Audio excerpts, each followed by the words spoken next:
ఈ జ్ఞానం ఇవ్వగలిగిన తల్లి ఎవరు అంటే జ్ఞాన ప్రసూనాంబ.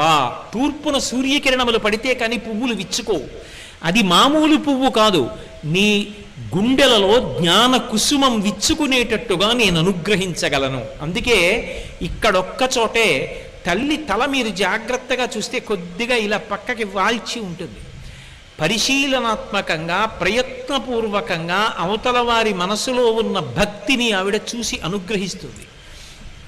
విభుజి రెండు చేతులతో ఉండి ఆ పీఠం మీద నిలబడి అనుగ్రహిస్తుంది.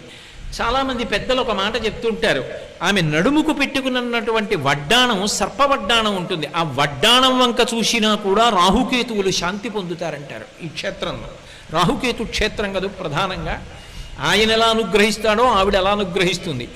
ఎక్కడా లేని రీతిలో శంకరుడు ఒక దిక్కు చూస్తే అమ్మవారు విరుద్ధంగా ఇంకొక దిక్కు చూసేటటువంటి ఏకైక క్షేత్రం శ్రీకాళహస్తి.